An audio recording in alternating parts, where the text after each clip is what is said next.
যে আমি পেয়ে গেছি বোর্ডিং পাস। এখান থেকে কাছে আছে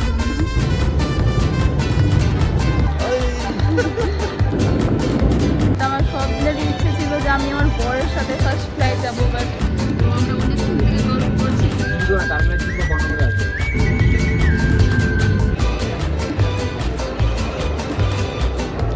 চলে এসছে ম্যাডাম গরমে দিছে।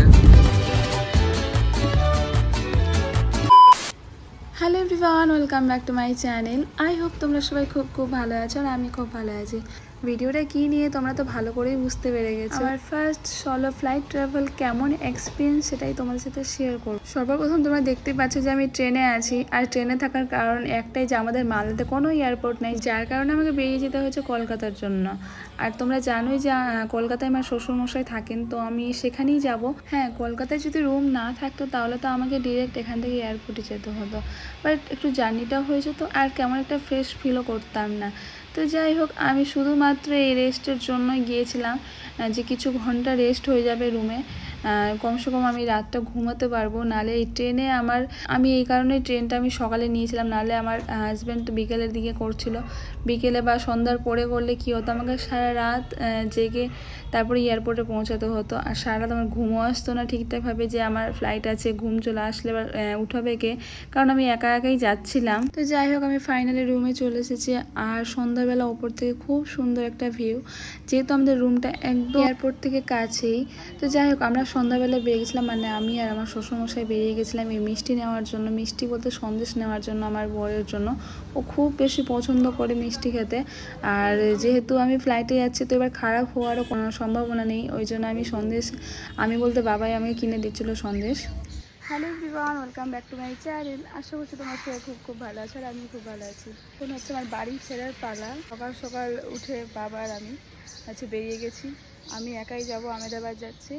কাল রাতে মানে গতকাল বিকেলের দিকে আমি এখানে ঢুকে গেছি কলকাতায়। আমি এখন আপাতত কলকাতায় আছি, কারণ আমাদের মালদাতে কোনো এয়ারপোর্ট নেই, তাই আমরা চলে এসেছি, মানে আমি একাই চলে এসেছি কলকাতায়। দেন রাতটা রেস্ট করে দিয়ে সকালে বেরিয়ে গেছি এয়ারপোর্টের জন্য। ফার্স্ট টাইম যাচ্ছি ফ্লাইটে আহমেদাবাদ, ওই জন্য বাবাই ছাড়তে যাচ্ছে আমাকে, প্লাস বাবার বন্ধুও আছেন ওখানে এয়ারপোর্টে, তো আমাকে একটু হেল্পও করে দেবে। মানে ওনারা যাচ্ছেন চেন্নাই, তো আমার আছে 8:30 ফ্লাইট আর ওনারা আছে 7:30, তো আচ্ছা তো আমার থেকে 10 মিনিট এগিয়ে। তো ভালোই হয়েছে, আমার একটু হেল্প হয়ে যাবে, কারণ আমি একা আছি। আর তার মধ্যে আমি এমনি প্রসেসগুলো তো সব জানি, তবে সঙ্গে একজন থাকলে প্রথমবার তো একটু হেল্প হয়ে যায়। ওখানে দাঁড়িয়ে আছেন সব বাবার বন্ধুগুলো, আর আমি এই যে রেডি। আমরা এখন ক্যাবের জন্য ওয়েট করছি, আসলে আমরা বেরিয়ে যাব। আমাদের ক্যাব চলে এসেছে, আমরা বসেও গেছি। আর ভেবেছিলাম 5:30টায় বেরোবো, বেরোতে 6টা বেজে গেছে। যাই হোক, অসুবিধা নেই, এখান থেকে কাছে আছে এয়ারপোর্টটা। আমি ভেবেছিলাম তো আমার আজকে মানে গতকাল রাতে আমার ট্রেন ধরার কথা, কিন্তু আমি তাড়াতাড়ি এসেছি, কারণ শরীরটা আমার ভালো ছিল না। তো ভাবলাম গিয়ে একটু রেস্ট হয়ে যাবে আর আরামসে যেতে পারবো, ওই জন্য দুপুরেই চলে এসেছি। বাকি তো এখান থেকে কাছে আছে দমদম, যেতে সময় লাগবে না, 15 থেকে 20 মিনিট লাগবে। এই যে লাগেজটা আছে, এটা হচ্ছে ক্যামিট ব্যাংক, বা এটা আমার সঙ্গে থাকবে, প্লাস এটাও আমার সঙ্গে থাকবে। এখানে বাবা মাছ দিয়েছে, প্লাস ওটাতে সন্দেশ আছে। আর এই যেটা আমার ব্যাগ, আর একটা ট্রলি আছে। আর এই যে সকাল সকাল কলকাতা শহরের অবস্থা, আশা করছি জ্যামও পাবো না। এখন সকালে সকালে জ্যাম হবে।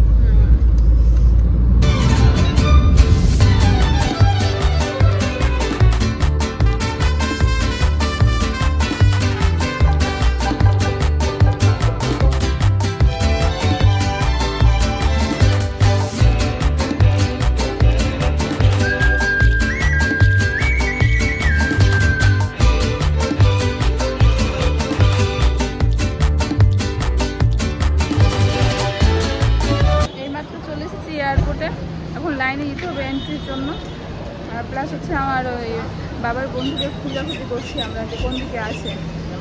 তো আমরা 1 নম্বর গেটে লাইন দিয়ে দিয়েছি এন্ট্রির জন্য। এই যে বাবার বন্ধু, আমাদের সময় ঠিক আছে, আমরা প্রায় 2 ঘন্টা আগে এসেছি। আর আমার জন্য ভালো হয়েছে, আর যেহেতু প্রথমবার আমি তো পেরে যেতাম, এতটুকু কনফিডেন্স আমার মধ্যে ছিল, বাট সঙ্গে আছে তো আরও ভালো হবে। যদি এন্ট্রি নিয়ে তারপরে হচ্ছে কথা হচ্ছে। আমার এন্ট্রি হয়ে গেছে, বাকি আঙ্কেলগুলো আসছে আর বাবা বাইরেই আছে, যতক্ষণ না আমি হচ্ছে আমার বোর্ডিং পাস হয়ে যাবে ততক্ষণ বাইরে থাকবে। এখন আমার কোম্পানির যেটা আমি আকাশে ইয়ারে যাব সেটা আমাকে খুঁজতে হবে কোন দিকে আছে। আকাশে ইয়ারতে আমার থেকে যেহেতু 10 মিনিট আগে ওনাদের ফ্লাইট আছে, ওই জন্য আগে গিয়ে করুক, দিয়ে আমি করছি। তো বোর্ডিং পাস হয়ে গেলে আমাদের আর টেনশন নেই, তারপর আরামসে একটু বসতে পারবো কোনো দিকে। আর আঙ্কেলগুলো ওই যে গেছে, আমাদের করে নিই। আর বাবা তো বাইরেই দাঁড়িয়ে আছে, বললো আগে সব প্রসেসগুলো হয়ে যাবে তারপরে আমি রুমে যাব। আর সারা রাত ধরে জেগে আছে, যেহেতু নাইট ডিউটিতে গেছিলো, এসে আগে আমার জন্য মাছ ভেজেছে, ফ্রিজে মাছ রাখেছিল, মাছ ভেজেছে, তারপরে দিয়ে আমাকে উঠিয়ে আমি রেডি হয়েছি। বাবার তো একদমই ঘুম হয়নি। তো যাই হোক, আমার খুব টেনশন লাগছে, প্রথমবার তো একা থাকলে নার্ভাস হতাম, বাট সঙ্গে যেহেতু আছে তো একদমই মানে আঙ্কেলটার সাথে আমাদের আনফর্চুনেটলি দেখা হয়ে গেছে, নাহলে তো আমাকে একাই যেতে হতো। তাই আমি সব ভিডিও প্রসেস সব জেনে, শুধু জেনে না শুনে না, আমি সব কিছু দেখে ইউটিউবে দেন আমি এখানে এসেছি, মানে সাহস করে এসেছি। বাকি তো কনফিডেন্স তো আছে যে পেরেই যাব, যেমন করে কি এমন আছে। তো যাই হোক, 2 ঘন্টা আগে আসতে হবে, আমি এতটুকু তোমাদের ইনফরমেশন দিতে পারি যে 2 ঘন্টা আগে আসতে হবে। বোর্ডিং পাসটা কমসে কম নিয়ে নিলে তারপর আর কোনো চিন্তা নেই, ফ্লাইটে যেতে সময় লাগে না, বাট বোর্ডিং পাসের জন্যই একটু আগে আসতে হয়। আর আমার ফার্স্ট ফ্লাইট, আমার কেমন জার্নি, কেমন এক্সপিরিয়েন্স সবগুলোই তোমাদের সাথে শেয়ার করবো। আর আরেকটা সিক্রেট কথা, সেটা হচ্ছে আমি ফার্স্ট ফ্লাইটে যাব, তাই আমি নতুন একটা ড্রেসও কিনেছি। টপটা তো পুরাতন রাখি, যেটা আমি নিচে পরে আছি সেটা হচ্ছে যে একদম নতুন কিনেছি, কারণ আমার ড্রেসের প্রতি একটা আলাদাই টান আছে, মানে আমার কোথাও বলে ড্রেস নিতে হবে। আর আমি ফার্স্ট ফ্লাইটে যাবো, তো আমাকে তো অবভিয়াসলি একটা নতুন কিছু পরতে হবে। বাট আমার সব দিনেরই ইচ্ছে ছিল যে আমি আমার বরের সাথে ফার্স্ট ফ্লাইট যাব, বাট কী করা যাবে, হয়তো কপালে নেই, ওই জন্য ওর সাথে উঠতে পারলাম না। আর আমারও এত শরীর খারাপ, আমার বর আমাকে ট্রেনে পাঠাবে না, ওর জন্য এখানেই আমাকে ফ্লাইটে দিয়েছে, ফ্লাইটে যেতে হবে, এরকম একটা ব্যাপার।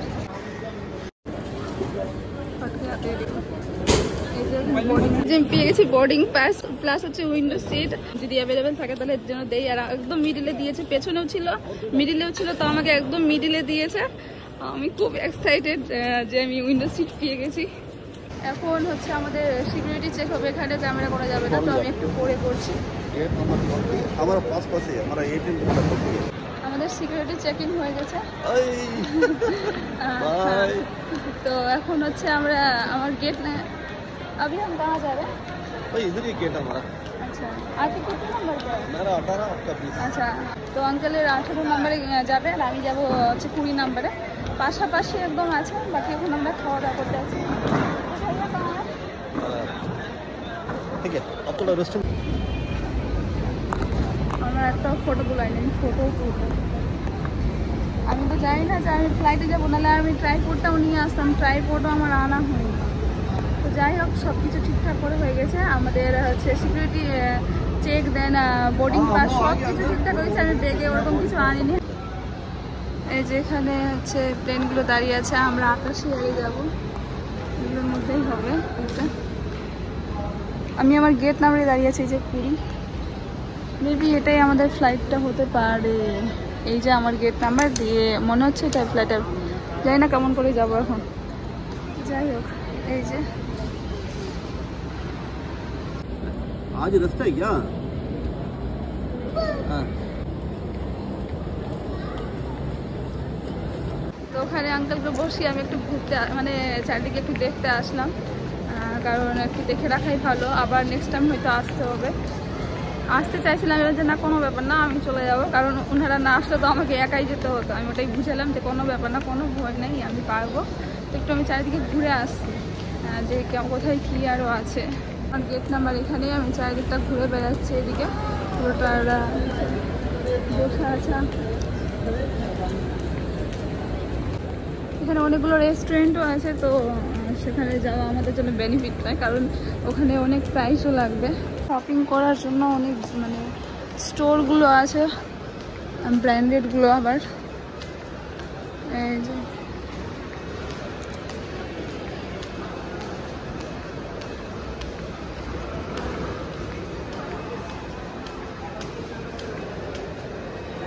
কভারও পাওয়া যাচ্ছে, অনেক সুন্দর সুন্দর আছে।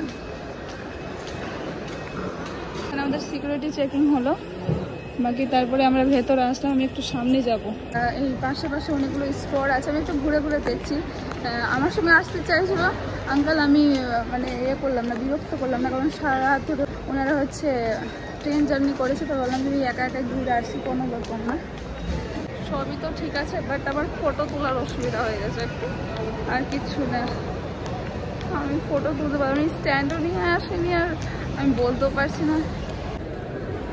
আমি একটু অন্য সাইডে এসে দেখাচ্ছি, এখানে অতগুলো প্লেন আছে।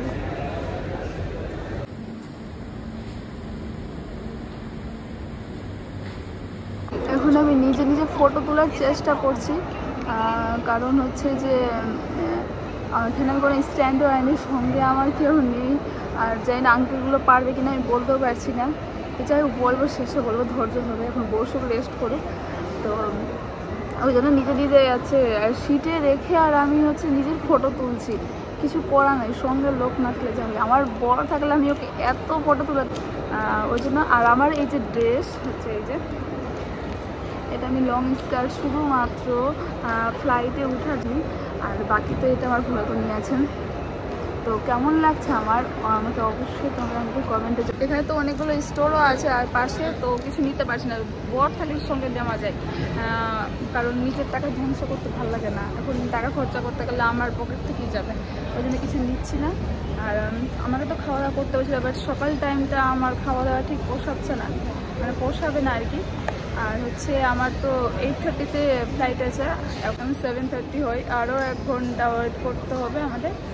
আর কী করবো, একা একা বোরিং হচ্ছে। ফার্স্ট ফ্লাইট ব্লগও বানাচ্ছি, নাহলে আমি আজকে ব্লগই বানাতাম না। ফার্স্ট ফ্লাইটে যাচ্ছি, ওই জন্যই বানাচ্ছি, নাহলে তো একদমই একা একা ভালো লাগে না ব্লগটা বানাতে। তো যাই হোক, আমি একটু অন্যদিকে বসে আছি, মানে অন্য হচ্ছে সিটে, ওখানে লোকজন অনেক, এখানেও লোকজন কম নেই, বাট একা একা এখানে ভিডিও ফটো করতে আমার একটু সুবিধা হচ্ছে। কেউ যদি আমাকে ফটোগুলো দিতে হবে না, খুব ভালো হতো। কাছে এগুলো লাগেজ যাচ্ছে মেবি, ঠিক আমি জানি না। আর আমি বসে আছি এখানে।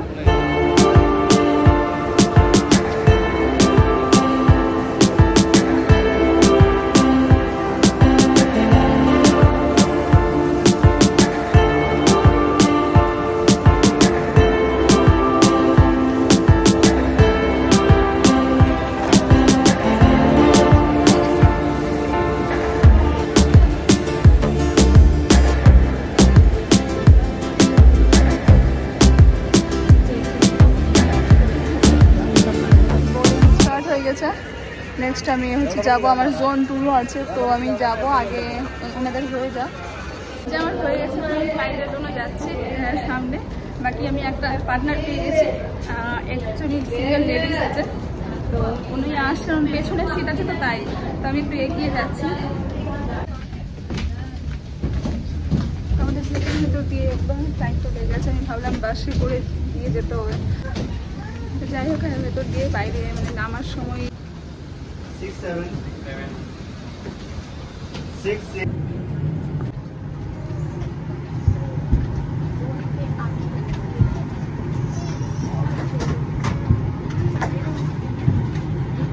এই যে আমি আমার সিটে বসে গেছি, একদম আমি মিডিলে আছি, পেছনে এটা সামনে একদম মিডিলে। আমি আবার পেয়ে গেছি সিট, আমি অনেক এক্সাইটেড। তবে ভেবেছিলাম যে অনেক বড় উইন্ডো থাকবে, বাট এখানে ছোটোই আছে। তো যাই হোক, যেটাই পেয়েছি অনেক, ওটাই আমার জন্য ভালো। একদম মিডিলে পেছনে দিচ্ছিল, তো যে আমার সঙ্গে আঙ্কেলটা ছিল বলে পেছনে বেশি একটু মানে জার্কিংটা হবে, আমাকে মনে মিডিলে নিতে হবে। এমার্জেন্সি যদি আছে, এই যে এমার্জেন্সিটা দিয়েছে।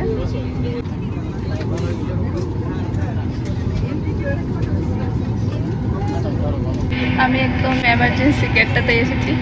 বাকি এখানে ভালো হয়েছে, এখানে অনেকটা স্পেস, বাকিগুলোর থেকে বাকিগুলোতে এতটাও স্পেস নেই। এখানে আমি পা লম্বা করে আরামসে থাকতে পারবো, সেটাই এখন কেউ আসে।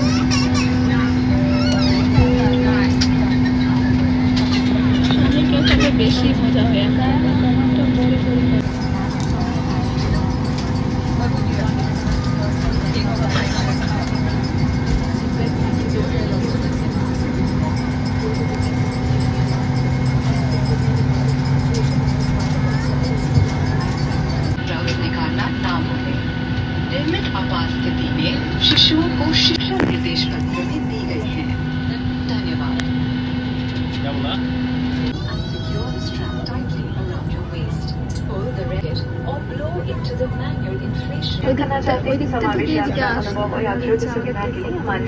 গাইস এই মাত্র হচ্ছে আমাদের ফ্লাইট টেক অফের জন্য একদম রেডি। আর এই যে একদম স্টার্ট। আমার খুব ভয় লাগছে, একা আছি, জানি না কী হবে।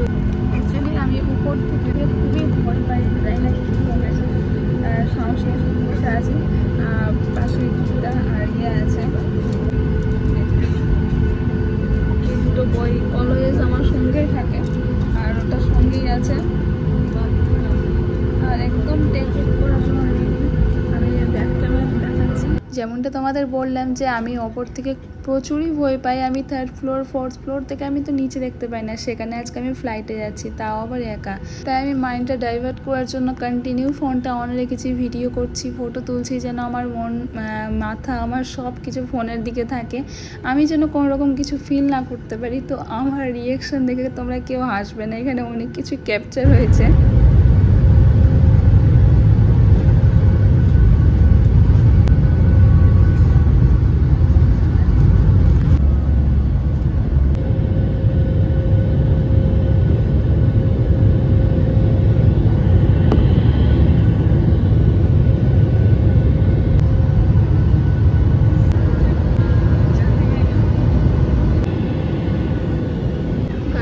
কলকাতা সব কত ছোট লাগছে এগুলোতে।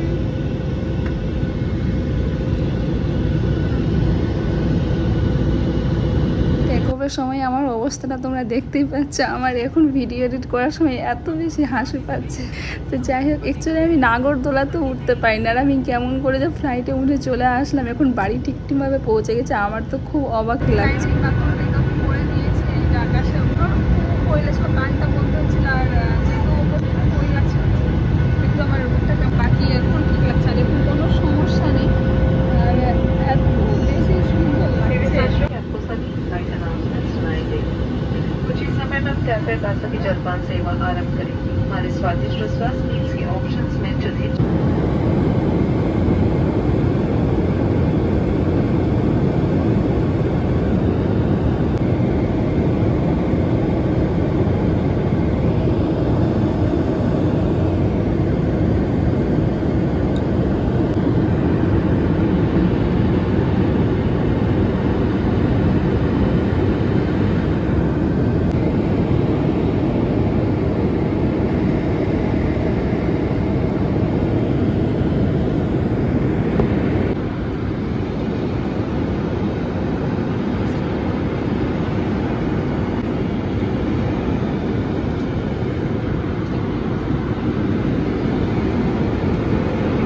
দেখে মনে হচ্ছে না কেমন যেন পাহাড় হয়ে আছে। প্লেনটা আবার নিচে হচ্ছে, আবার উপরে হচ্ছে। এবার নিচে এসেছি বলে আমরা নিচের পরিবেশটা দেখতে পাচ্ছি, বাকি তখন থেকে কিছুই দেখতে পাচ্ছিলাম না।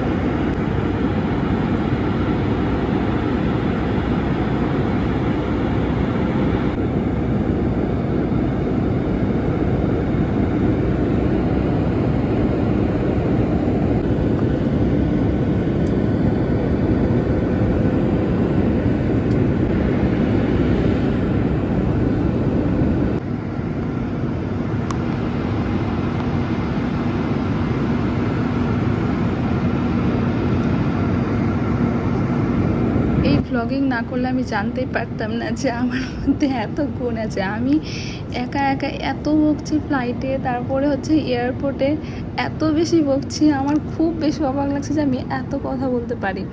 তো যাই হোক, বললাম তো ব্লগিং না করলে নিজেকে বুঝতেই পারতাম না যে আমি এরকমটা, কাউকে পরোয়া করি না, কে দেখছে কে কী করছে, নিজের মতো নিজের তালেই আমি আছি।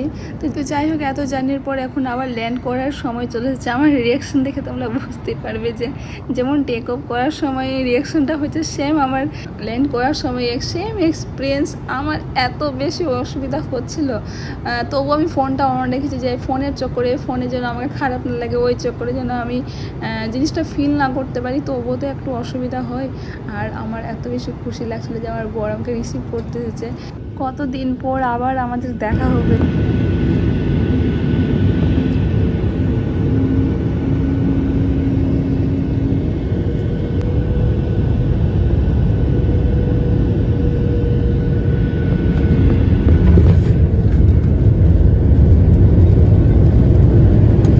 Attention please.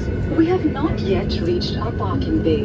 All customers are requested to remain seated till the seatbelt signs are on. Thank you.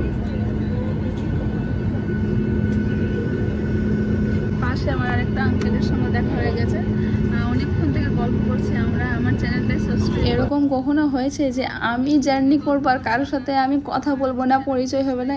এমনটা আমার মনে হয় না কখনো হয়েছে। তো সেম আমি ফ্লাইটে বসে ওই আঙ্কেলটার সাথে ভালো আমার পরিচয় হয়ে গেছে অনেকক্ষণ থেকে কথাবার্তা, যেহেতু 2.5 ঘন্টার ফ্লাইট ছিল। তো যেহেতু একাও আছি আর ফোনে নেটও চলছে না, তো কী দেখবো না দেখবো, তো এই আঙ্কেলটার সাথে আমি গল্প শুরু করে দিয়েছি। গল্প করতে করতে আসছি আর আমি ফ্লাইট থেকেই নামছি। আমার বোর বাইরে ওয়েট করছে। বাকি আরেকটা লাগেজ যেটা আছে আমার ট্রলিটা, সেটাও নিতে হবে ভেতরে গিয়ে। সবই তো হলো, বাট হচ্ছে আমাদের বাইরের গেট দিয়েও নামালো না, মানে বাইরে গিয়ে যেটা বাস হয়ে আবার ভেতরে ঢোকাই ওটাও করলো না, সেখানেও হয়নি আর এখানেও হলো না। আমি একটাও ফটো তুলতে পারলাম না ফ্লাইটের সঙ্গে। তো আমি এসেছি সরদার বল্লভভাই প্যাটেল ইন্টারন্যাশনাল এয়ারপোর্টে। আমি ফার্স্ট টাইম আসলাম আহমেদাবাদের ইন্টারন্যাশনাল এয়ারপোর্টে। আমি দেখিনি যে এখানে এরকম টাইপের আছে, খুব সুন্দর ডেকোরেশন করা আছে। বাট আমার একটা দুঃখ হয়ে গেলো গাইস, আমি আমার ফ্লাইটের সাথে একটাও ফটো তুলতে পারলাম না। ওই যে ওখানে আছে আমার ফ্লাইটে, আমি একটাও ফটো তুলতে পারলাম না, এটাই আমার দুঃখ।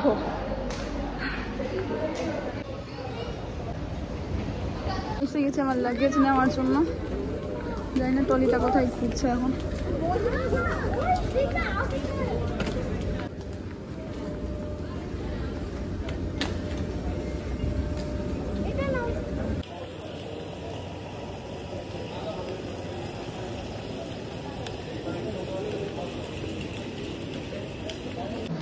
আমার লাগেজও নেওয়া হয়ে গেছে, এখন আমি বাইরে আছি, আমার বোর বাইরে ওয়েট করছে। এই যে আমার চলে এসেছে, আমি আসছি নাকি? হ্যাঁ আমাকে রিসিভ করতে এসেছে। ফটো তুলবো আমি আগে, তো আমি এখন হচ্ছে আমরা রুমে যাবো। আর এখানে অনেক বেশি গরমও আছে, অনেক অনেক গরম।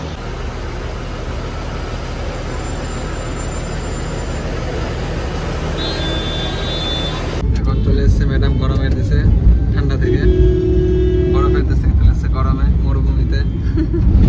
আসা মাত্রই গরম লেগেছে, সূর্য এত ঠান্ডা ছিল তবু গরম না আসলে সত্যি এখানে প্রচন্ড গরম পড়েছে। ও এখন বুঝতে পারবে কিছুদিনে, আজকে বোঝা যাবে।